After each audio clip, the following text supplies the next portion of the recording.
오늘 우리에게 주시는 하나님의 말씀 고린도후서 5장 18절에서 21절까지입니다. 고린도후서 5장 18절로 21절까지 함께 봉독합니다. 모든 것이 하나님께로서 났으며 그가 그리스도로 말미암아 우리를 자기와 화목하게 하시고 또 우리에게 화목하게 하는 직분을 주셨으니 곧 하나님께서 그리스도 안에 계시사 세상을 자기와 화목하게 하시며 그들의 죄를 그들에게 돌리지 아니하시고 화목하게 하는 말씀을 우리에게 부탁하셨느니라. 그러므로 우리가 그리스도를 대신하여 사신이 되어 하나님이 우리를 통하여 너희를 권면하시는 것 같이 그리스도를 대신하여 간청하노니 너희는 하나님과 화목하라. 하나님이 죄를 알지도 못하신 이를 우리를 대신하여 죄로 삼으신 것은 우리로 하여금 그 안에서 하나님의 의가 되게 하려 하심이라. 아멘. 바울이 복음을 설명하는 단어들이 여럿 있습니다. 그 중에 하나가 오늘 본문에 나오는 화목이라는 단어입니다. 바울은 하나님의 구원 사역 그리고 구원받은 성도들에게 주시는 선교적 사명을 화목이라는 개념으로 설명해 주고 있어요. 그래서 이 화목이라는 말 속에는요, 하나님의 복음의 정수, 즉 하나님이 우리를 구원하시는 구원 사역이 들어있고요, 그리고 구원받은 우리에게 명하시는 선교적 사명, 이게 담겨져 있다는 거예요. 18절과 19절에서 바울은 두 가지 사실을 강조하고 있습니다.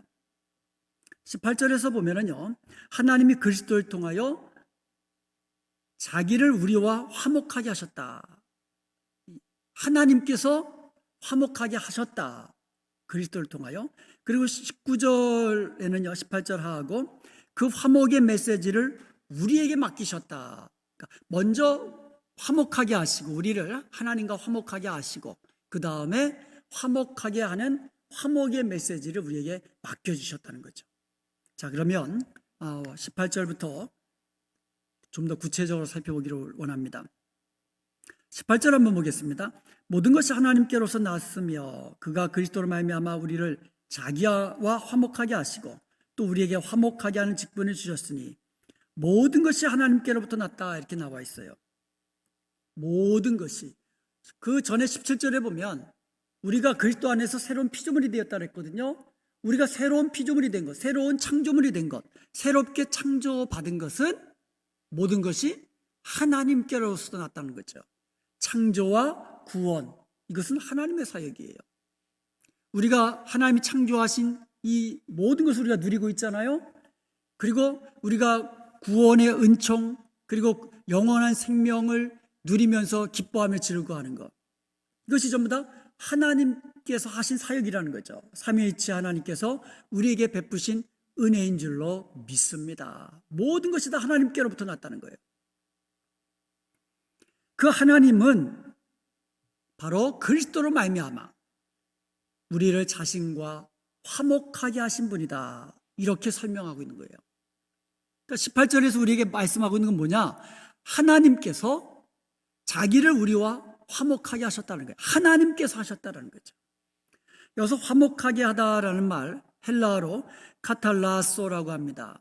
이 카탈라소라는 말은 18절, 19절, 20절 계속 3번씩 반복되어 있어요. 3번이나 반복되어 있어요. 그만큼 중요한 단어라는 거죠.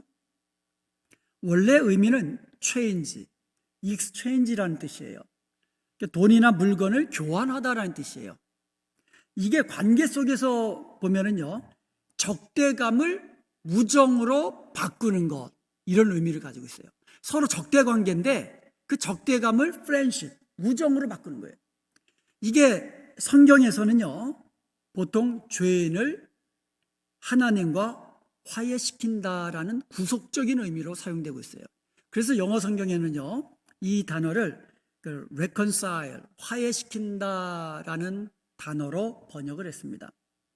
이것의 명사형이 카탈라게거든요. 카탈라게라는 말, 이 명사형은 reconciliation, 화해라는 말이에요. 화해. 이것도 18절과 19절에서 각각 한 번씩 사용됐는데요. 이 기본적인 의미가 바꾼다는 뜻이라고 했잖아요. 그리스도께서 우리의 죄를 자신의 의로움과 바꾸었다는 거예요. 화해가 뭐냐? 그리스도께서 우리는 죄악되고 그리스도는 의로우시거든요. 그러니까 우리의 죄악됨을 그리스도의 의로움과 바꾼 것, 이게 화해라는 뜻이에요. 이런 화해의 개념을 잘 설명해 주고 있는 성경 구절들이 있습니다.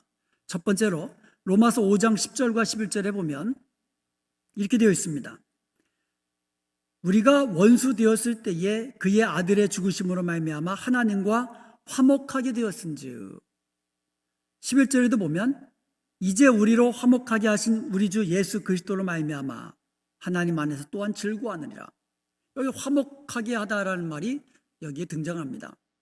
그리고 에베소서 2장 16절에도 보면 또 십자가로 이 둘을 한 몸으로 하나님과 화목하게 하려 하심이라. 여기도 화목하게 하신다라는, 즉 하나님과 화목하게 되었다라는 말은 결국 구원받았다는 뜻이죠. 영원한 생명 얻었다는 얘기 같은 말입니다. 골로새서 1장 20절과 22절에 보면 20절에 보면은요, 그의 십자가의 피로 화평을 이루사, 22절에도 보면 이제는 그의 육체의 죽음으로 말미암아 화목하게 하사, 이렇게 화해의 개념을 설명하고 있는 성경 구절들이 있습니다. 이런 구절들을 보면 아주 중요한 사실, 화해에 관한 중요한 사실 몇 가지를 살펴보고 있습니다. 그러니까 화목하게 하다라는 말은 화해하다라는 말, 화해시키다라는 말, 이게 원래 의미는 화해라는 의미가 더 강하게 나타나는 거예요. 이런 화해 개념의 배경이 나오고 있어요. 그러니까 화해한다라는 말은 그 전에 뭘 전제로 합니까? 싸웠다라는 뜻이겠죠. 좀 화해해. 그 얘기는 뭐예요? 서로 사이가 안 좋게 됐다는 뜻이잖아요. 즉 하나님께서 자기를 죄인된 우리와 화해하셨다라는 말은 하나님과 우리와 원수되었다라는 것을 전제로 하고 있는 거예요. 로마서 5장 10절에도 보면 곧 우리가 원수되었을 때에, 에베소 2장 16절에도 보면 원수된 것을 십자가로 소멸하시고, 골로새서 1장 21절에도 보면 전에 악한 행실로 멀리 떠나 마음으로 원수되었던 너희를, 화해 개념의 배경은 하나님과 인간 사이가 원수 사이라는 거예요. 그런데 이렇게 적대감, 원수 사이가 된 것은 누구 때문에 그렇습니까? 인간의 죄 때문입니다. 즉 하나님과 인간이 죄가 된 것, 그 원수 사이가 된 것은 그 원인이 하나님께 있는 것이 아니라 인간이 죄를 지었기 때문에 하나님과 원수가 되었다는 거죠. 왜냐하면 하나님은 죄를 미워하시거든요. 그래서 인간의 죄로 말미암아 하나님과 인간이 원수가 되었다. 이게 화해의 개념의 배경이 되는 거예요. 두 번째로 화해 사상, 바울의 화해 사상의 중심은 뭐냐? 하나님께서 하셨다는 거죠.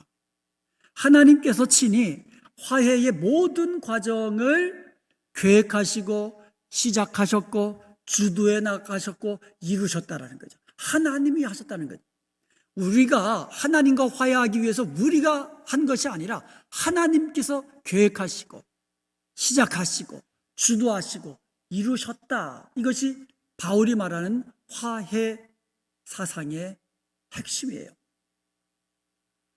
보세요. 오늘 본문 18절에도 보면 모든 것이 하나님께로서 났으며 그가, 하나님께로서 났으며 그가, 하나님께서 우리를 자기와 화목하게 하셨다는, 하나님께서 하셨다는 거예요. 고린도후서 5장 19절에도 보면 곧 하나님께서 세상을 자기와 화목하게 하셨다는, 하나님께서 하셨다는 거예요. 로마서 5장 8절에도 보면 우리가 아직 죄인 되었을 때에 그리스도께서 우리를 위하여 죽으심으로 하나님께서 우리를 향하신 자신의 사랑을 확증하셨다, 이렇게 말씀하고 있어요. 이것이 이제 하나님께서 우리와 화해하셨다라는 개념을 설명하면서 나온 구절이거든요. 즉 이게 뭡니까? 하나님의 사랑에서 출발했다는 거예요. 하나님이 원수된 우리와 화해하신 것은 하나님의 사랑에서 출발하셨다는 거죠. 그리고 하나님께서 화해를 이루신 그 수단은 그리스도를 통하여라는 거죠. 이제부터 우리 화해하자, 이게 아니에요. 그리스도를 중재자로 해서 그리스도를 통하여 하나님께서 인간과 화해하셨다는 거죠.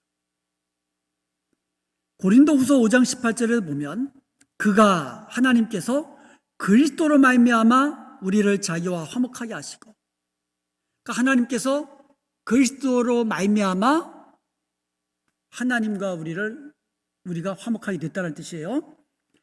로마서 5장 10절에도 보면 우리가 원수 되었을 때 그의 아들의 죽으심으로 말미암아 하나님과 화목하게 되었은즉, 우리가 하나님과 어떻게 화목하게 되었습니까? 하나님의 아들의 죽으심으로 말미암아. 그냥 되어진 게 아니에요. 그래서 화해라는 이 말은 바로 복음을 설명해 주는 아주 중요한 개념이 되는 겁니다. 에베소서 2장 16절에도 보면 십자가로 말미암아 이들을 한 몸으로 하나님과 화목하게 하려 하심이라. 십자가로 말미암아 화목하게 하신 거예요. 예수 그리스도의 십자가로 말미암아 값없이 화해한 것이 아니에요. 고린도서 1장 20절에도 보면 그의 십자가의 피로 화평을 이루사, 그의 십자가의 피로 말미암아 화해하셨다는 뜻이에요. 화평, 화목으로 번역됐는데 같은 단어가 사용된 거예요. 화해라는 단어예요. 골로새서 1장 22절에도 이제는 그의 육체의 죽음으로 말미암아 화목하게 하사, 예수 그리스도께서 십자가에서 달려 육체적으로 죽으심으로 말미암아 하나님께서 자기를 우리와 화목하게 화해하셨다. 그런 의미가 되는 겁니다. 여러분, 우리가 하나님과 화목하게 된 것, 우리가 하나님과 화해하게 된 것은 값없이 되어진 것이 아니라 바로 그리스도로 말미암아, 바로 그리스도의 십자가의 피로 말미암아, 그리스도의 십자가에 달려서 자신의 육체를 내어주심으로, 예수 그리스도께서 죽으심으로 말미암아 우리가 하나님과 화해하고 화목하게 되었다는 사실입니다. 이것이 바로 복음이에요. 하나님과 화해하지 않으면 누구든지 원수 그대로 있는 거죠. 하나님과 원수된 자, 그 결론은 하나님의 심판 아래 지옥으로 가는 거 아니겠습니까? 바로 우리가 하나님과 화해가 되고 화목하게 된 것, 우리를 대신하여 십자가에 피 흘려 죽으신 예수 그리스도의 은총인 것을 기억하고, 우리는 날마다 이 구원의 기쁨, 하나님과 화해한, 하나님과 가까이 간, 이것이 바로 하나님의 은혜요, 우리 주님의 은혜인 것을 날마다 기억하며 감사하는 저와 여러분 되시기를 주님의 이름으로 축원드립니다. 그리고 나서 하나님께서 그리스도로 말미암아 자기를 우리와 화해하도록 하시고 나서 우리에게 사명을 주셨어요. 어떤 사명을 주셨습니까? 바로 화해의 메시지를 전파하도록 하는 그 사명을 우리에게 주셨습니다. 그것을 오늘 본문에서는 화목하게는 직분이다, 이렇게 말하고 있어요. 고린도후서 5장 18절에 보면 또 우리에게 화목하게 하는 직분을 주셨으니, 고전에 무슨 말이 나와요? 우리를 자기와 화목하게 하시고 화목하게 된 우리에게 화목하게 하는 직분을 주셨다라는 거예요. 그리고 고린도후서 5장 19절에 보면 화목하게 하는 말씀을 우리에게 부탁하셨다.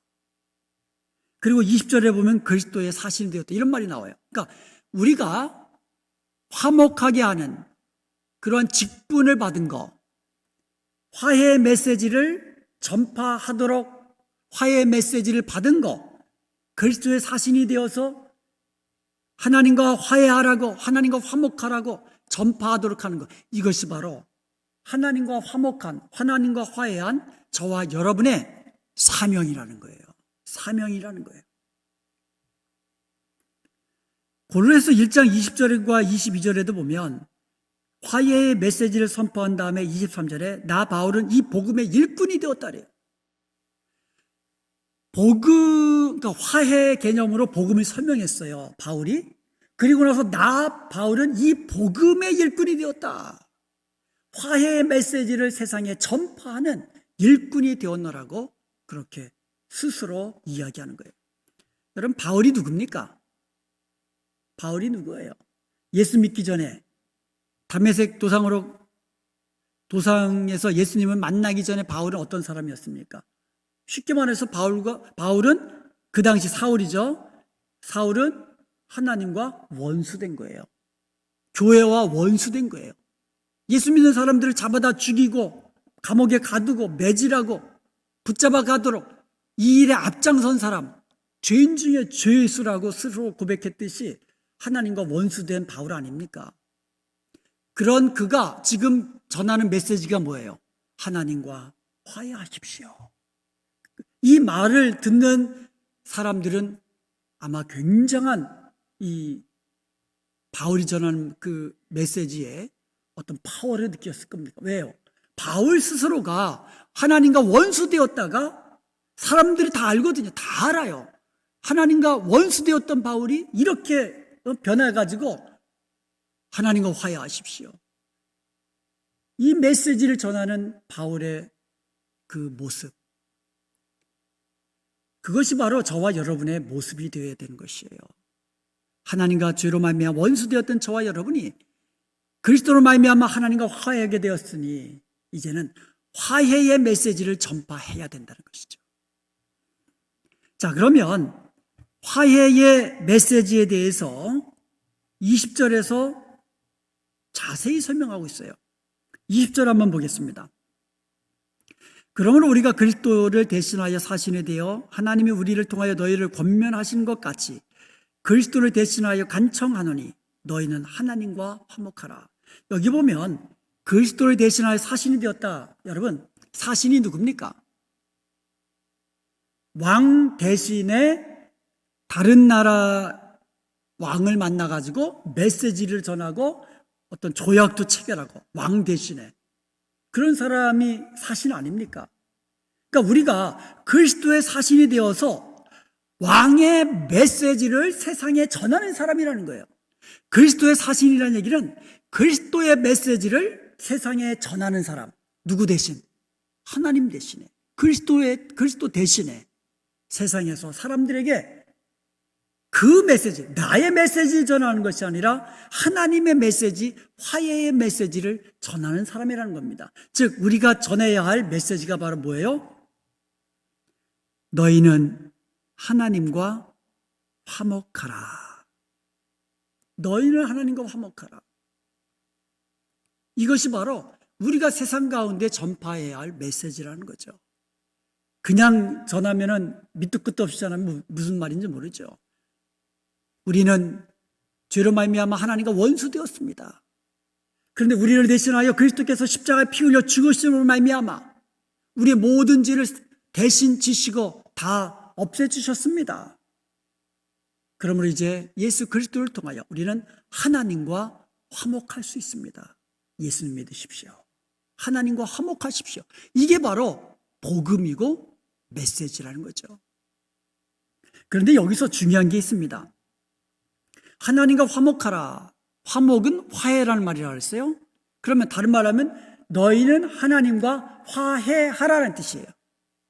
그런데 이 바울이 하나님과 화해하라는 이 말을 능동명령형이 아니라 수동명령형을 사용했어요. 그러니까 우리가 하나님과 화해하는 게 아니에요. 내가 하나님과 화해하는 것은 능동형이에요. 그런데 수동형으로 썼어요. 그러니까 무슨 뜻이냐? 너희는 하나님과의 화해를 수용하라. 그런 뜻이에요. 하나님이 그리스도를 통하여 우리에게 화해의 손길을 내밀 때에 받아들여라는 뜻이에요. 우리가 먼저 하나님 화해하십시다. 이게 아니고 죄인된 인간은 하나님께 먼저 나아갈 수 없는 거예요.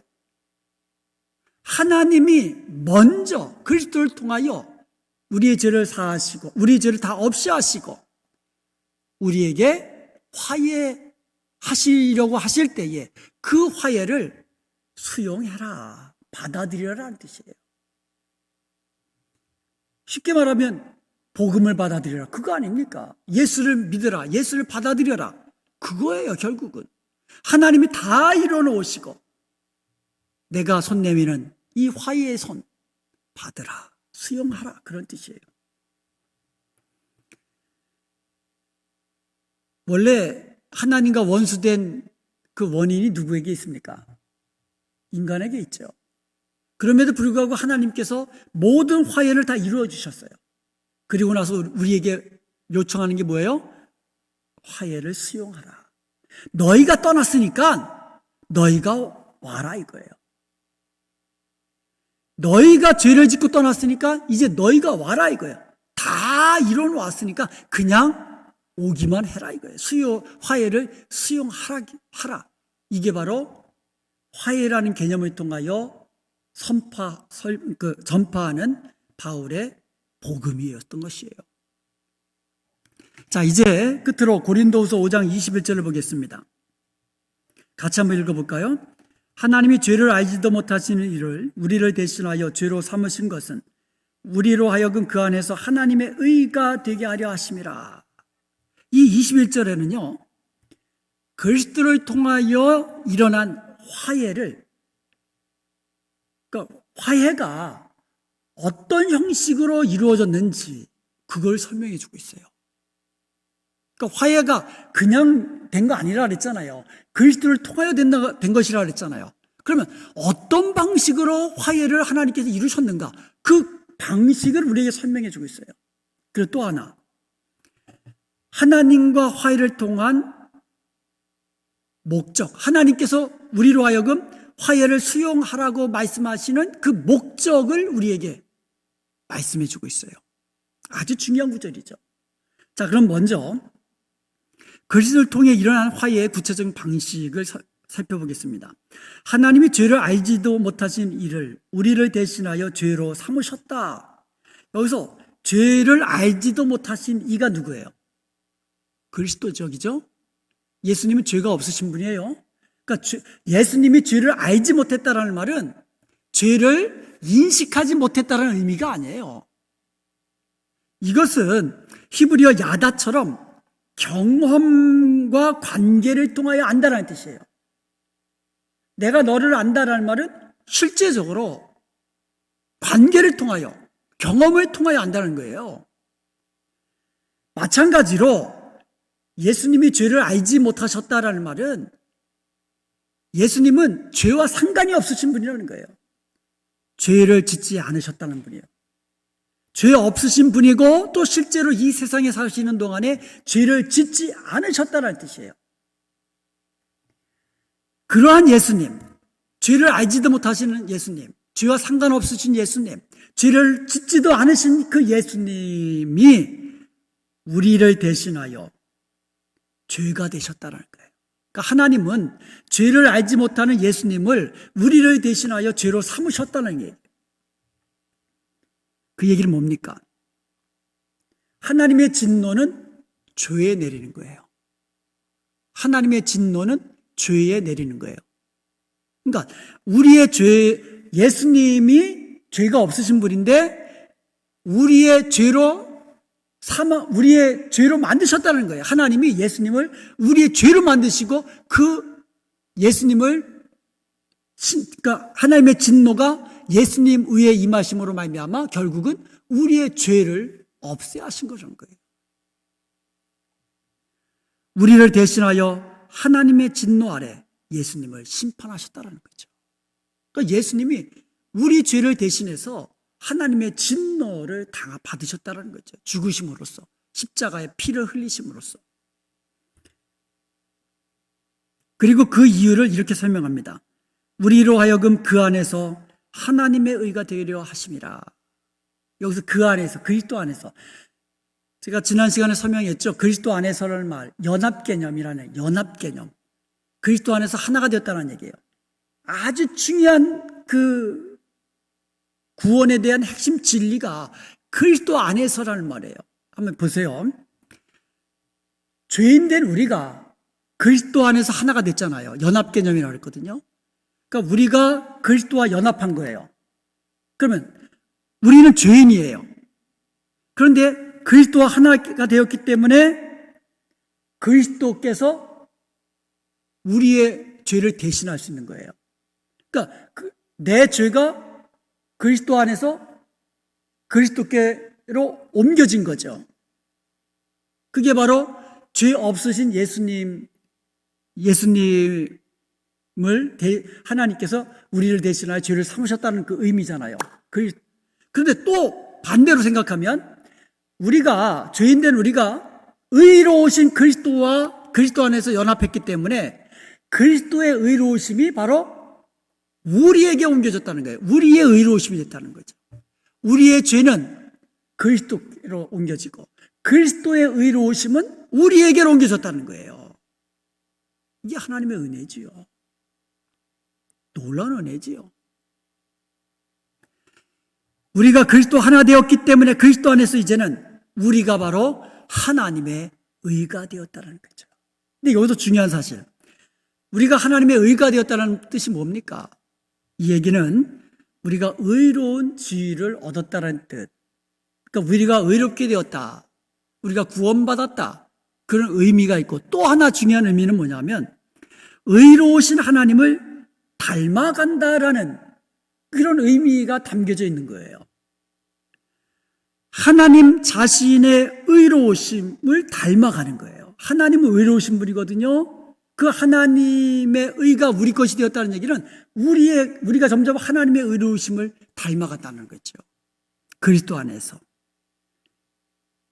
이게 바로 화해를 통하여서 하나님께서 우리에게 말씀하시는 그 우리를 통해 이루시기를 원하시는 또 다른 목적이라는 거죠.